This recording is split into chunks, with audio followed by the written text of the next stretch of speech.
Hello parents, welcome back. This is the final video on picky eating. Now this is about all that you've been waiting for. We know the problem, just tell us what to do. We are tired of running behind our child with the plate. Please tell us. So there are some list of solutions. You can apply them, tailor-made them depending on what is the problem with your child. First, give your child some options. Don't force everything. Please do not expect a 3 or a 4-year child will listen to everything that you just say. No. Do you listen to your parents all the time? No, we don't. Give them options. What would you like to eat? Green beans or carrot or broccoli? All three are healthy options, right? So the child will probably pick one. Lead by examples. The child cannot just eat anything you give them. They copy you. They observe you. So if you're eating a kale, you're eating the broccoli and you're enjoying it, the child will start enjoying the food. They don't want to get punished by you giving them green peas. No, they don't want that. They will eat what you will eat. So maybe it's high time that you change your own dietary habits or the dietary habits of the whole family in order to make the child healthy. Parents, please establish and maintain a routine of your child's eating habits. It's extremely important. See, please understand the child is being introduced to a new food. That's already one new thing. If the schedule also changes on a daily basis, how will the child mentally cope up with that? She won't be able to do it. So with the new food, keep the routine fixed. Children thrive in routine, plus this is the time that they are developing habits. If your child does not eat on time, they will develop into children and adults who do not have any fixed time of their meals, which is again unhealthy. Please be patient with your child. If she doesn't like broccoli, she won't just suddenly wake up one day and start liking it. Obviously, she'll spit it out. Please don't create a fuss about it.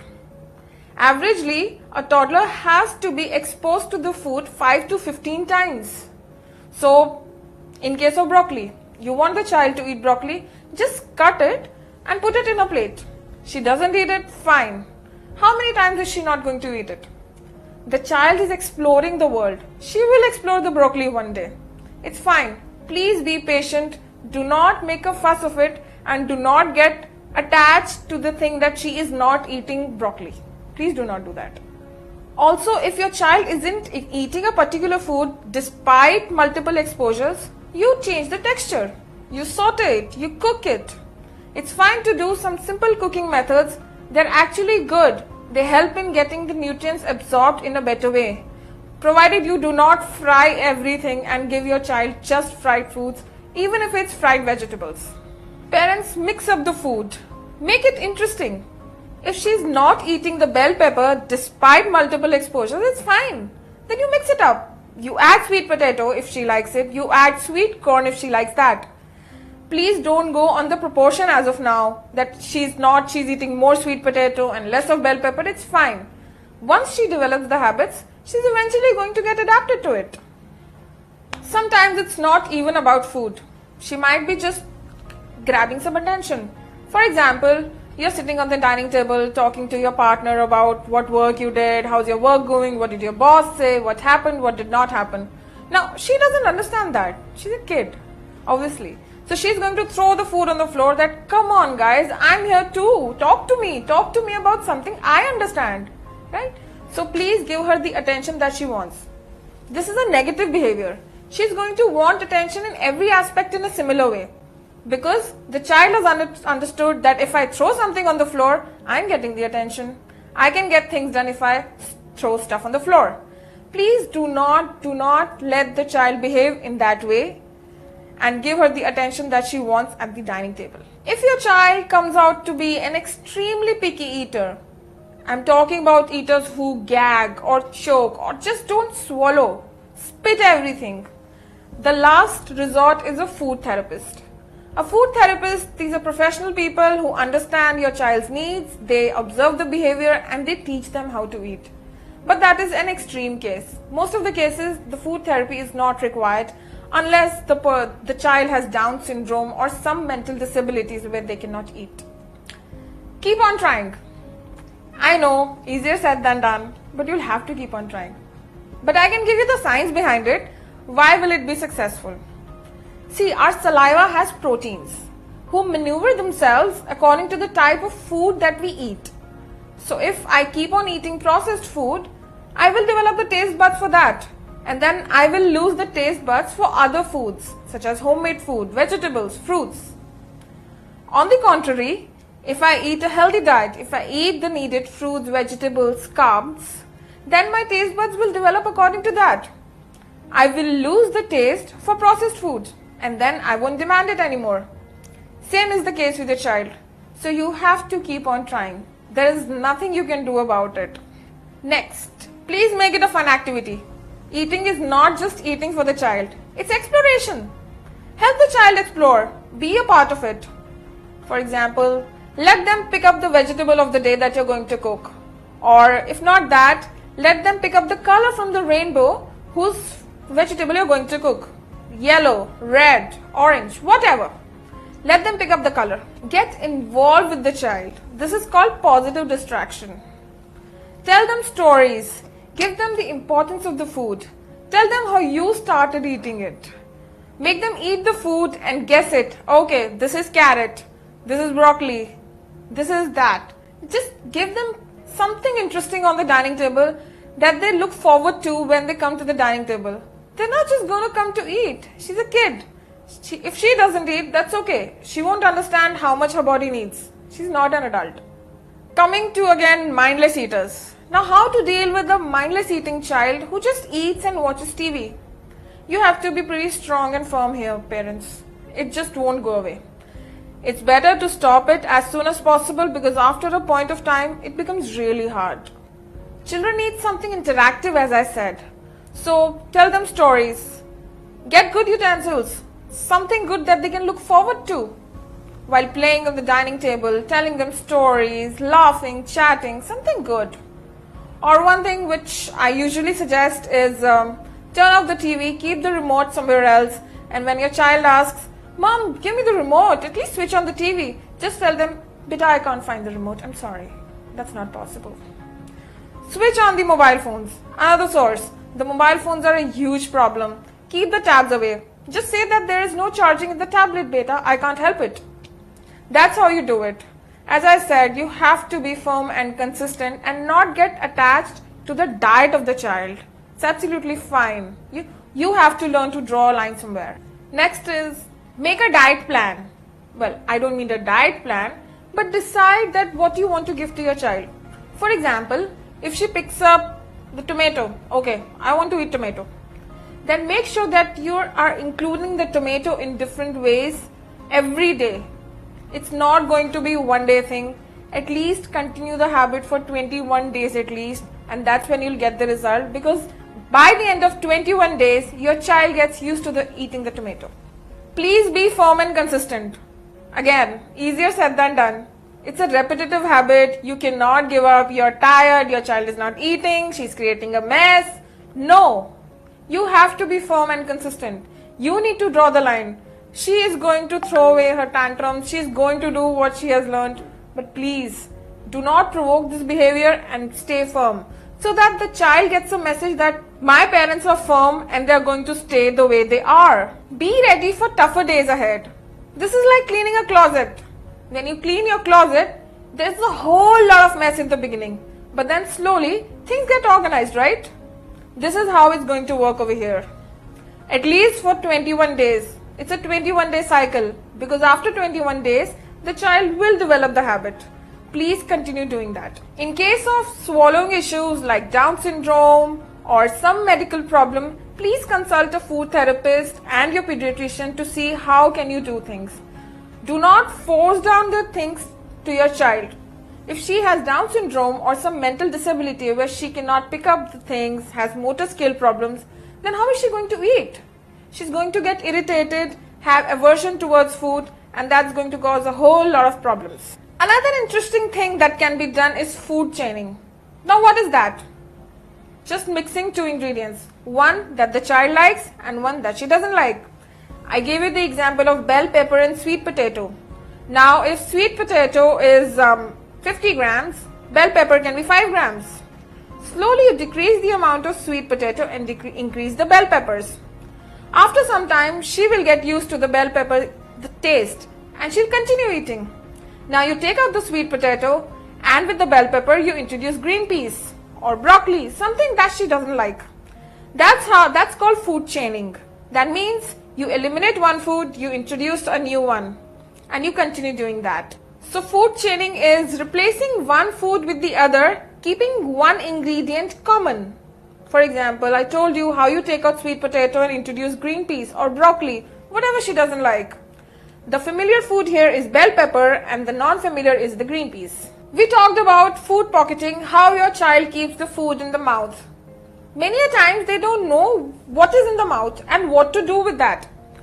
A lot of it has to do with the fact that you have been giving them a lot of liquids, so they didn't develop the taste or the ability to chew and swallow. What do you do here? You introduce solid foods. You give them foods like shakkar para or wheat crackers that crunch. So when something crunches, they realize, oh, something went in my mouth. I'm supposed to chew it. Now when they chew it, it becomes a paste. Then they realize, oh, I'm supposed to swallow it. This is something different. It's not liquid. It's not just going down my throat. No, I'm eating it. Another important thing here is a vibrator toothbrush for your kids. Any brand works. What a vibrator toothbrush will do is, it will activate the sensory areas of your child's mouth, which are important, so that she realizes, oh, there is a side teeth. Oh, there is a side teeth over here. Oh, that's how my tongue revolves. That's how the child would realize what's actually in my mouth and how can I use it. We talked about food allergies, that one of the causes of picky eating is your child having food allergies. The solution to that is a food diary. You write down what is your child eating and then you eliminate a probable ingredient. Again, easier said than done. I know it's difficult, but there is no getting around from this. There are no shortcuts, parents. The only way to find a food allergen or an irritant is by introducing the food, seeing the reaction and eliminating a probable food. Again, next, please keep the meal times short. She will not eat if she gets bored. If you keep the plate in front of the child, please ensure that she starts eating within 15 minutes. You've kept the plate, wait for 15 minutes, she should start eating something. She should pick up something. And it should not go beyond 30 minutes. Because after 30 minutes, she's just going to create a mess. She's not interested in the food anymore. She's bored of the activity. Then she's not going to eat. So after 30 minutes, you take the plate away. If the child wants to eat, she will give you the signal that she wants to eat. Then you put the food more and give it to her. She will eat it. But 30 minutes is actually the ample or the ideal time the child should be given to eat. Don't extend the meal time for too long. Now here, since the child is eating with you on the dining table, your meal times should also be not too long. Because if you're sitting and eating and she's not doing anything, she's again feeling left out. If she's feeling left out, she's going to throw tantrums, create a mess, take out the frustration on the food again. That is going to cause plethora of issues. You don't want that. Another thing that can be done is exhausting the child. Now, we talked about food chaining, about how to introduce one ingredient and eliminate another. Before giving the child the meal, exhaust them, play with them, make them run. Not just sitting on the tab and telling them what is what and how to operate the game. No. Anyways, the child needs physical activity for motor development. How will they develop the skeleton and bones and muscles if they are not using it? They need to use it. Plus, they need to be hungry to come on the table and eat everything. You want the child to eat everything, you give them an empty stomach. How do you do that? By making them exhausted. You should know your child's capacity by now that, okay, how much do I need to play? Plus, it's always a bonding exercise to play with your child and then give them the food. The way and the amount that they will eat, you will be satisfied and happy after that. We talked about how nutrient deficiencies can be an issue. Talk to your pediatrician, see if the child is having any deficiencies, iron, zinc, manganese, or even fiber. Fiber is not a nutrient, but its deficiency can cause constipation in the child. If the child is constipated, obviously she is not going to eat like we adults do. Please remember, parents, that some days are going to be bad, some days are going to be good, some days are going to be worse. Some days you're just going to get angry that, oh, why is she doing that? Why is he not behaving the way I want? What's the problem with green peas? It's just food. It's not tasting bad. Please be patient. It's your child, not an office project. You cannot just get away with it. Now, I will be giving some foods where you can increase your child's appetite so that the picky eating habit comes down. Please take note of this. You can add ajwain to the diet of the child. That's a natural appetizer. If there's iron deficiency, there is definitely poor appetite. So you need to consult your pediatrician and see if your child needs supplementation. Iron is anyways a very important nutrient at this point for your child. Improve your child's gut health. Fermented food at least twice a week. Now, what are fermented foods? Idli, dhokla, curd, dosa. These things are good for your child's gut. Never ever skip breakfast. It is an important meal. You have to break your child's fasting. So please give a healthy breakfast. Again, please give curd with or post the meal. If the meal is non-vegetarian, please do not give curd alongside that. Give it after a break, like 20-30 minutes. But if the meal is vegetarian, curd can be given alongside. Lastly, give smaller meals. Let the child guide you how much she wants to eat. Do not force down food down their throat. Lastly, if you give up that, okay, you don't want to eat the cabbage, fine, I don't care. I am giving out some food substitutes that can be included.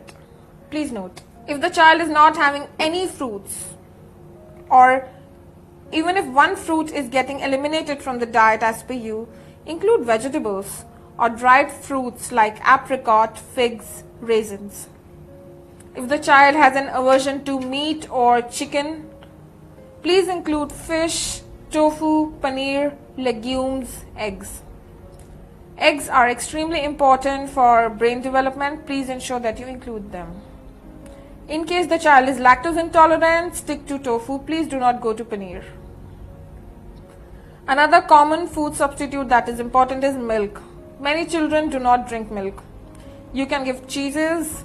Please do not give the sliced processed cheese that has loads of salt. Please do not do that. You can give different yogurts, curds, paneer, tofu or other dairy foods if the child is not drinking milk.